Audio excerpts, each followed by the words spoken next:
Pemasangan girder pelengkung beton di jembatan Sulawesi 2 yang menghubungkan Jalan Sulawesi Banjarmasin Tengah ke Jalan Sungai Jingah Banjarmasin Utara terjatuh hingga menghimpit salah seorang pekerja tengah hari Minggu 23 Oktober 2022. Meskipun sempat dievakuasi dan dilarikan ke RSUD Ulin Banjarmasin menggunakan ambulan relawan BPK, namun nyawa korban kada dapat tertolong.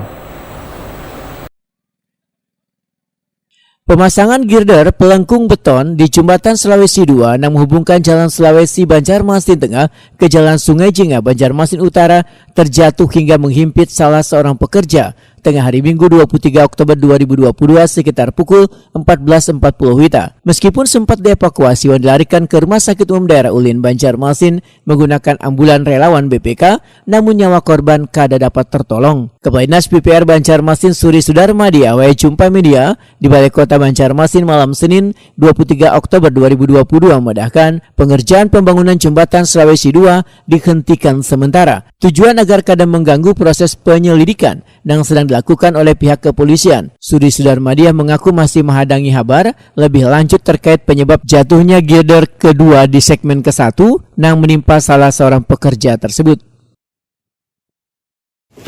Alhamdulillah ya, satu pekerja di lokasi kerja untuk memasang girder ya, terkait dengan pada saat ini memang ada tahu ada kecelakaan kerja seperti itu.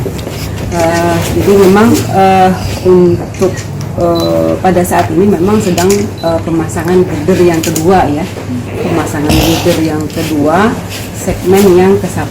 Jadi tidak benar misalnya ada yang disampaikan bahwa jembatan Sulawesi 2 runtuh gitu ya. Jadi memang tidak benar bahwa pada saat ini masih dalam proses pengerjaan untuk pemasangan girder yang kedua. Yang ke-1 sudah selesai, ini pemasangan girder yang kedua segmen yang ke-1.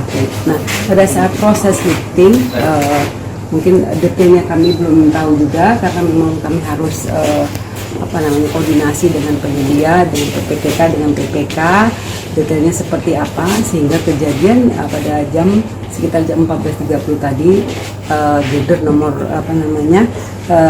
segmen nomor 1 dari girder nomor 2 itu mungkin terpleset ya, itu sampai ada satu pekerja yang ada di bawah seperti itu. Itu sih konfirmasi awal.